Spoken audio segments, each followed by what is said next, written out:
So who knows? Maybe you'll be that lucky team that makes it through the qualifiers, gets that all expenses paid trip out to Las Vegas, and competes for $100,000 in prizes.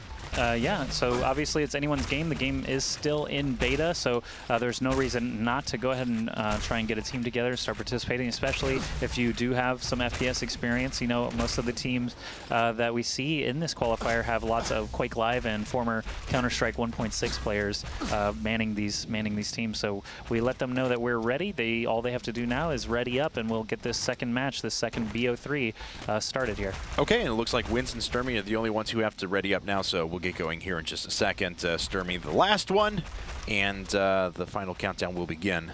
All right, it'll be the final countdown. Do do do do do do. Da, da, da, da. That's right. Da, da, da, da. I don't know what Job appears and starts throwing things everywhere. I'd be okay with Doves, specifically? Yes. Oh, look at this handy guide. Doesn't matter. Everyone skipped it. So the match is going to go ahead and begin. Cypher is going to be attacking in first for the international Millennium team. Not shocked about that. He has an incredibly strong shot with that laser rifle. And we'll see what he can pull off here. Makes his way through, dodging some rockets and trying to move forward on the map very quickly. Again, we see from Colwn, they're taking a very defensive position, similar to what we saw Epsilon play on this map. Yeah, not going to try and rush forward like we saw Dignitas do, although I do think that's a very valid strategy. Obviously, Dignitas didn't win that map, but I did like the defensive plays that they were doing. Quako was just a little bit too strong for them. Oh, Cypher lands a great laser, but took that quick rocket to start things off. Trading an armor for a defender is still pretty good, so we'll see as Cypher moves forward. Taking out a second defender, now it's only Wins remaining for Colwn. Cypher has a chance to take a quick attacking round already. There he does with the third laser.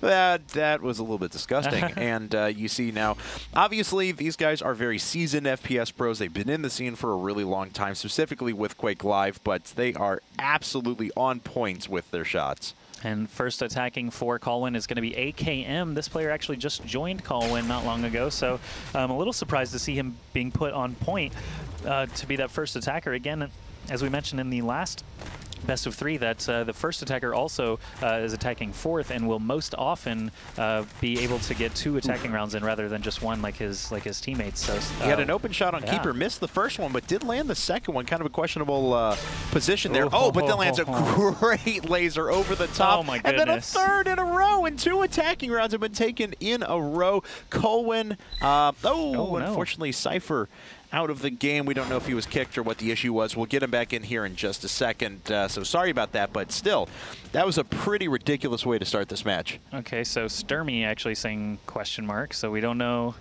Moment interface bugged. Okay, so Cypher will be rejoining. Perhaps just had, I'm not sure what the interface bug was, but if we're all good to get started again, then I guess just type and make sure we're good to go. Say okay. Yeah. Yeah, so when a player does leave, you'll see it kicks it back to warm-ups. It looks like everyone did ready up immediately, so whatever the issue was fixed quickly. Yeah, whenever someone leaves, it's basically like a pause function for the match. It retains the score. You go back into warm-ups, and eventually everything resumes as normal. So Keeper is going to be the attacker now for Millennium International. After two successful attacking rounds, kind of flipped on its head from what we saw with Dignitas versus Epsilon with a lot of successful defensive rounds. These players' lasers are just on fire already. And we've seen three attackers have gone, 3 out of 3 attackers, I should say, have gone through that left archway. So maybe some sort of little advantage there. Keeper choosing to cross over to the right, so a little bit different approach than his teammates have gone for. And Wins, almost caught out the open, but actually comes back. Sturmy supporting his teammate there with a really nice rocket, and Keeper just down to 1 armor. The only major difference symmetry-wise, as he lands that nice shot running away, still has 1 armor left. If he comes up and actually can nab another defender quickly, he could have a shot at it, but being crossed up by Colwn, Sturmy is going to finish him off. But the only symmetrical difference is this mound that they're actually standing on. This little mound by the goal only wraps around the right side, not the left side. So that's the only kind of big symmetry difference that you have on this map. So we'll see if Sturmy is going to take the left archway or not. It looks like he might change it up here. But yeah, so the defensive positions for Millennium International all going to be posted up at the goal like we saw Epsilon doing. So Sturmy will have some free time to think about how he wants to progress here. And Sturmy now starting to assault this from the side. As we've seen, though, the defenders have only landed 1 out of the 3 rounds so far. So the first few guys did have really, really great lasers. We'll see if Sturmy can keep up that tradition. He's actually taking kind of a head-on approach, but takes a rocket to the face right away. Sturmy is definitely one of Italy's best Quake Live players. Not going to matter, taking 3 rockets. Keeper and Cypher very quickly landing those. I just noticed Keeper, Avik, and Cypher all using 3s instead of Es. They are. I wonder if they all have the. I think they all did that previously before they were on a team together, though. Yeah, but they all have E as their second to the last letter, yeah. So it kind of makes it nice and symmetrical and cute. That's really bizarre and coincidental, I believe. I don't know Keeper, but I know Avik and Cypher actually were using 3s even back in Quake, so that's kind of interesting. Maybe they used to be on a team together with a 3 as part of the logo or something. I don't know. I'll have to investigate that or ask them, I guess. Either way, that works too. Avik is going to be attacking in now. We've had a lot of successful attacking rounds so far. Let's see if he can keep this trend alive.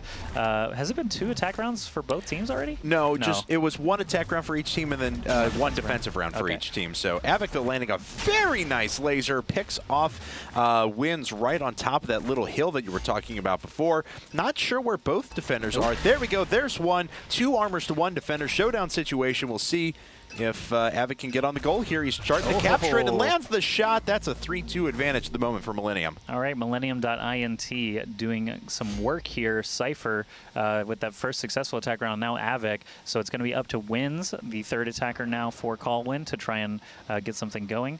And AKM was their successful attacker earlier on. He'll be attacking in that next round. So Wins, first time with the laser here in this map. We'll see how he actually progresses. He's actually the captain of Colwn as well. Yes, and trying to pick off that super long-range shot as he bounces down through the initial defensive area. Going very quickly to the right. I don't know if any of the defenders have eyes on him at the moment. Looks like they're actually looking away, but Avik finally gets eyes. He's caught out in the open, though. Wins can't land that open laser shot.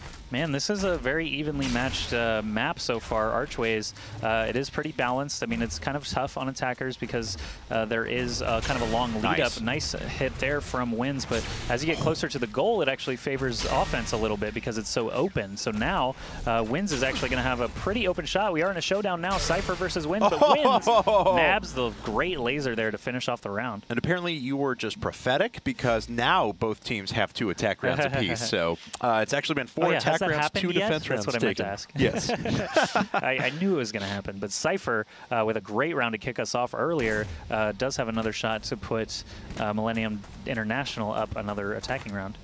Yeah, one of the more impressive attack rounds, honestly, that I've seen in this game. So we'll see if Cypher can continue things rolling here as representing Belarus. Yeah, Belarus. It's an interesting one for PC gaming, but he has been at it quite a long time. Obviously, he's got the skills. He's still around after many years of playing, and we'll see if he's going to continue on to try and win some money in our IPL5 tournament.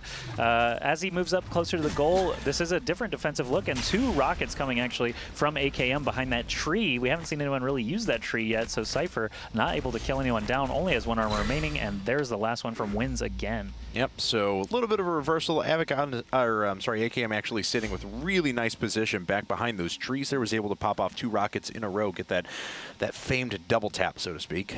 All right, Colwn actually up an attacking round now, so this could be very good for him. If AKM manages to take this, they'll only need 1 more defensive round. He's going to move forward through that left archway. He's got eyes on all the defenders posted up at the back. I think they are probably going to take a page out of Colwyn's book from the last round and move that defender that's closer over to the trees. Oh, no, actually he just looped around and got a quick armor off of him. AKM had a very nice attacking round to start things off as well, answering Cypher right at the beginning, but we saw Cypher go down. Will the same fate befall AKM? Let's see here as he's down 1 armor, as we mentioned before. Whoa! Just narrowly juking out those rockets. I'm sure he felt the heat of that fiery basketball as it traveled past him, but he's got not a lot of time to do quite a lot of work, and there he gets popped into the air and finished off. Nice one from AKM. So, and Joshy, Blue wins the turn. I'm detecting a trend. We've had 2 attack rounds, then 2 defensive rounds, then 2 attack rounds, then 2 defensive rounds. So if it goes according to plan, Keeper should land an attack round right here. No. I don't think he will. We'll see. Obviously, Colwn is going to be posted up back at that, back by the goal again. Neither team using any forward defensive stances like we saw out of Dignitas, so that's kind of interesting. If the winner of this team plays Dignitas on archways, I'm curious how they'll be able to react to that. But 27.8 meter hit to finish off that first defender. Only 2 remain, while Keeper still has 3 armor left. He could actually get that attacking round that we're looking for. That's right. I predicted it, but it's going to take a little bit of work, especially after that. Falling down off the side, we'll see. He's got to start getting his way up. Only 5 seconds, and the capture point does become capturable, and he's got 15 seconds to stand on it afterwards. 2 defenders are in position. This is going to be difficult. Why doesn't he just do what Kawa does and stand on the goal no matter what? There he goes. He's going to get it, I think. Oh, yes! Wow. Wow. Okay. Right at the very end. So my prediction has held. That was an attacking round, but theoretically, Sturmy should take this attacking round. And if your prediction doesn't hold, then that means Millennium International is going to win this map, because they only need a defensive round here to take the whole thing 6-4 and move into map number 2. Sturmy, a lot riding on his shoulders right now. I don't think he has a successful attacking round yet, so this is going to be tough for him to try and move forward against Millennium International. But neither did Keeper, so... That's true. Well, we'll find out, as Sturmy has not been able to land any shots yet. Keeper sitting really far in the back there. Ooh, a couple of shots narrowly going over the shoulder of Colwn Sturmy, and he does take 1 armor finally from Avic off to the side. I mean, I think you and I both have the same reaction whenever a rocket comes really close. It's like, ooh, but if I think that also shows that we play this game, because that's the sound you make anyway when something like that happens. 1 armor remaining, only 2 defenders standing, and Sturmy does not manage to get the attacking round in. Millennium International is going to win that first map, and suddenly Colwn is only 1 map away from